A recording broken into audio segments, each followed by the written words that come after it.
How to become fearless when all else fails. Ladies and gentlemen, today I want to speak about a question that we all face in life. How can you become fearless when all else fails? You see, there's a fundamental truth in this world. Life doesn't always go the way we plan. There are moments when everything seems to crumble. Your plans, your dreams, your efforts, everything. You may feel like you're standing on the edge with no way out, no answers, no hope. But my friends, it's in those very moments of failure and doubt that your true power is revealed. That's when you must find the courage to stand up and keep moving forward despite the odds. Let's start by understanding one thing. Fear is nothing but a reaction to a situation we feel we can't control. But let me tell you, fear is not real. It's an illusion created by your mind. When you change the way you look at fear, you'll realize that it has no power over you. First, you must understand that failure is not the end. It's simply part of the journey. Everyone who has achieved great things has faced failure. Thomas Edison failed countless times before he invented the light bulb. Walt Disney was told he lacked imagination and was fired from his first job. But they did not let failure define them. Instead, they learned, they adapted, and they kept moving forward. When all seems lost, you need to remind yourself that your current situation does not define your future. This moment of failure is temporary. The courage to continue, that is what shapes your destiny. So, how do you become fearless when all else fails? It begins with belief. You must believe that you are capable of overcoming anything that life throws at you. Your mind is a powerful tool. Your thoughts create your reality. If you believe you are defeated, then you will be. But if you believe that this is just a setback, just a lesson, then you will rise again, stronger than before. But belief alone is not enough. You need action. Faith without works is dead. When you face failure, you must take immediate action. Don't sit back and wait for things to change on their own. Get up. Take the first step and keep moving, even if that step feels small. And remember this, you are not alone. Everyone faces struggles. Everyone encounters moments of doubt. But it's in those very moments that the true character of a person is revealed. The people who become truly fearless are those who rise from failure with unwavering determination.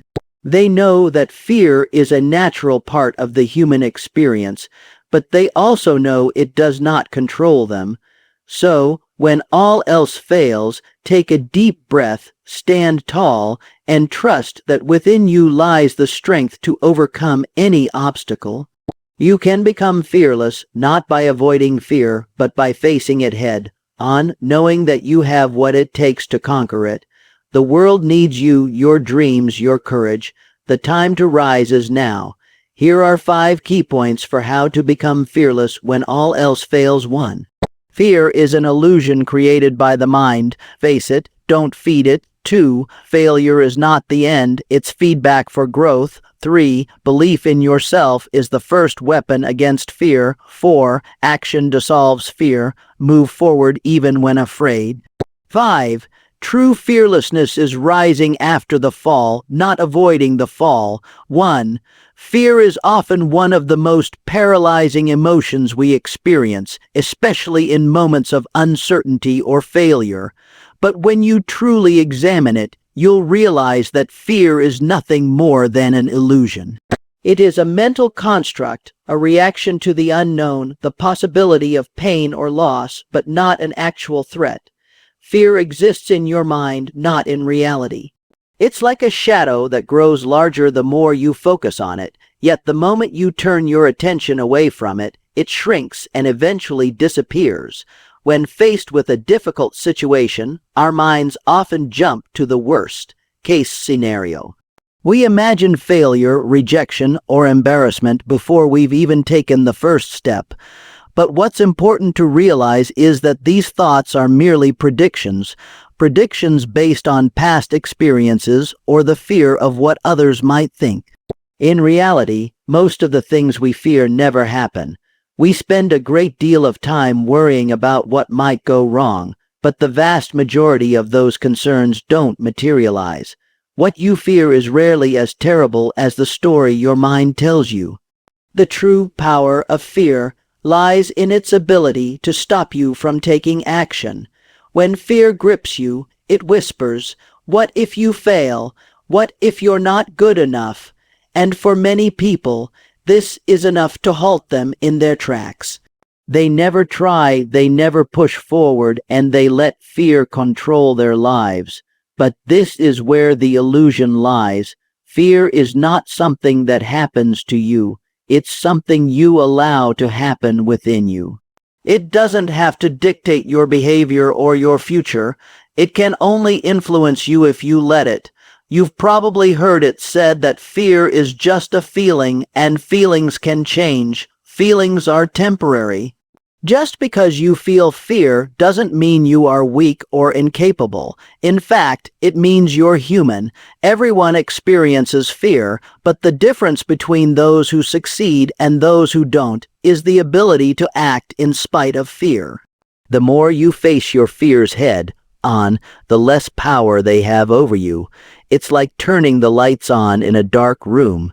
The fear you once saw as enormous starts to seem much smaller when you bring clarity to it. The moment you decide to act, even with fear in your heart, you begin to break the chains it has over you. Every time you step forward despite fear, you train your mind to recognize fear for what it truly is, an illusion that you can dismiss with courage. And with each action you take, you begin to strip fear of its power. You start to realize that fear is not something you need to avoid or eliminate, but something you can coexist with. It's okay to feel fear, it's part of being alive, but it doesn't have to control you. You have the power to choose what role fear plays in your life, too. Failure is often seen as a dead end, a signal that you've reached the limit of your abilities, but that's a lie the world has taught you. Failure isn't the end, it's feedback, it's information. It's life's way of pointing you in a better direction, sharpening your approach, and preparing you for something greater than what you first imagined. Every time you fall short, you're given a rare and powerful opportunity to learn. The problem is, most people don't look at failure through that lens. They take it personally. They see it as proof that they're not good enough, not smart enough, not worthy enough. And that's where the damage happens, not in the failure itself, but in the story they attach to it. When you change the story, everything changes. Think about it. No one masters a skill the first time they try. No one builds something great without hitting walls, without making mistakes, without stumbling. Every great inventor, artist, leader, or thinker has failed more times than they can count. What separates them from everyone else is their ability to use failure as fuel.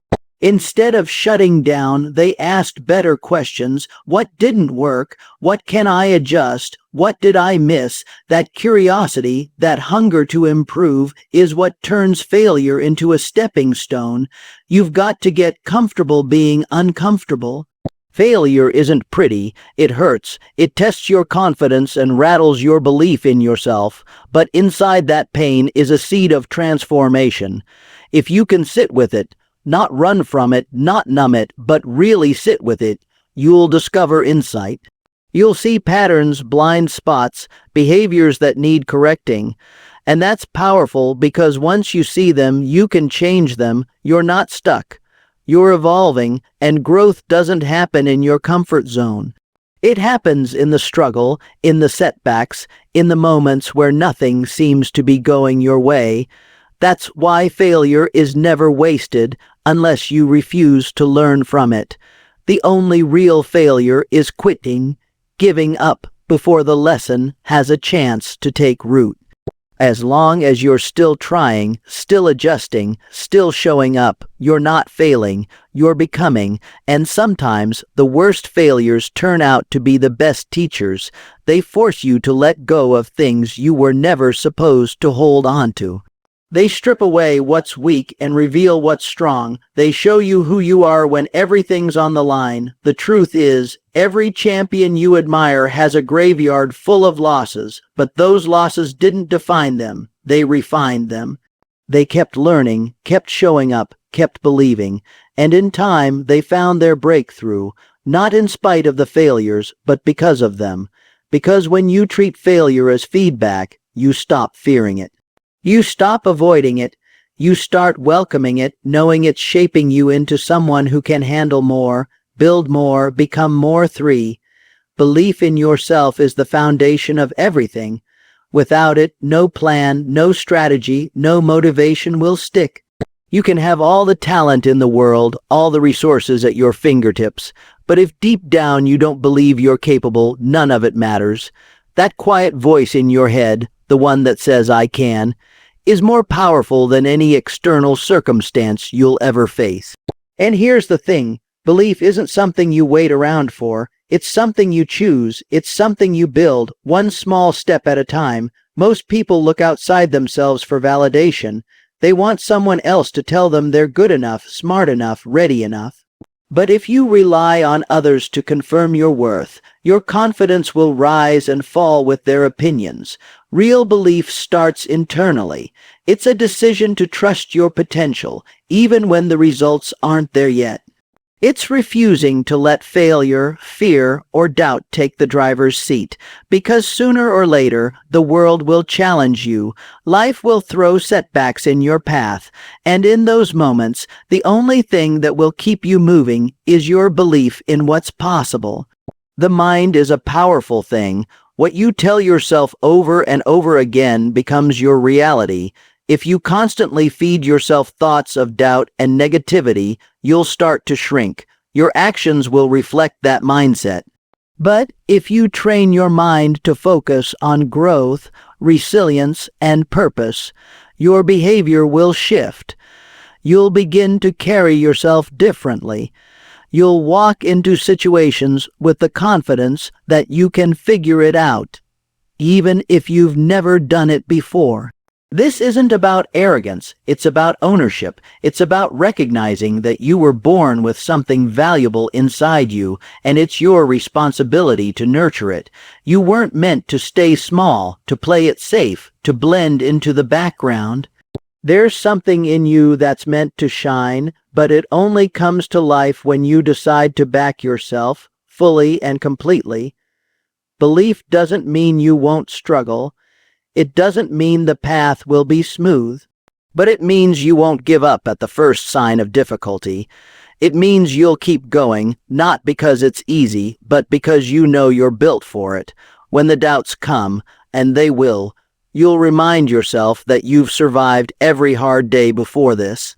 You've made it through storms you once thought would break you. That proof lives inside you, and it's more reliable than any opinion or obstacle you'll face. You've got to protect that belief like it's gold. Don't let the noise of the world drown it out. Don't let a temporary setback rewrite your story. Feed it daily with action, intention, and discipline, because once belief takes root, it becomes unshakable. It becomes the fire that keeps you moving even when everything around you is telling you to stop. Action is the great equalizer. You can have fear, you can have doubt, you can even feel completely unprepared, but the moment you take action, everything starts to shift. It doesn't matter how small the step is, the act of moving forward, doing something, anything, breaks the grip of fear because fear feeds on hesitation. It grows stronger the longer you sit still, thinking about everything that could go wrong. But once you move, fear loses its edge. It's like fog in the morning sun. It starts to lift when you walk into it. You don't have to feel ready. Most people wait for the perfect moment, for the fear to disappear before they make a move. But that moment rarely comes. In fact, the longer you wait, the louder fear gets. That's why action is so powerful. It interrupts the cycle. It says, "I see the fear, but I'm going anyway."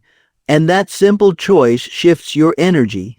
It tells your mind that you're not a victim of your emotions, you're in control. The truth is, you'll never think your way out of fear. You can plan, analyze, and rehearse every possible outcome, but none of it will quiet your nerves like action does. The mind can only hold on to fear when it's idle. Once you start doing, your focus shifts, your body gets involved, momentum begins, and momentum is the enemy of fear. When you're in motion, even if it's clumsy or chaotic, your brain has less room to entertain the worst-case scenario. Taking action doesn't have to mean doing something massive. It can be as simple as making a phone call, sending an email, showing up to that meeting, speaking up when you normally stay silent. Small steps count. They matter because each time you act, you build a new mental blueprint. You start to associate fear with movement, not paralysis. You train yourself to lean in, not back away, and that habit becomes your foundation when life gets tough. The most fearless people aren't the ones who don't feel fear. They're the ones who have practiced moving through it so often that it no longer controls them. They've made a habit of action. They've learned that the only way to build courage is to do the thing that scares you, over and over again, not because it gets easier, but because you get stronger. You stop identifying with the fear and start identifying with your ability to act in spite of it. You don't need to wait for confidence. Confidence is built through repetition, through showing up, failing, learning, and showing up again. Every time you take action, you gather evidence that you can handle more than you thought. That evidence rewires your brain. It becomes your new truth, and suddenly, what once terrified you becomes something you do without blinking. You become the kind of person who moves forward, regardless of how you feel inside. 5. True fearlessness isn't about living a life without mistakes, missteps, or painful moments.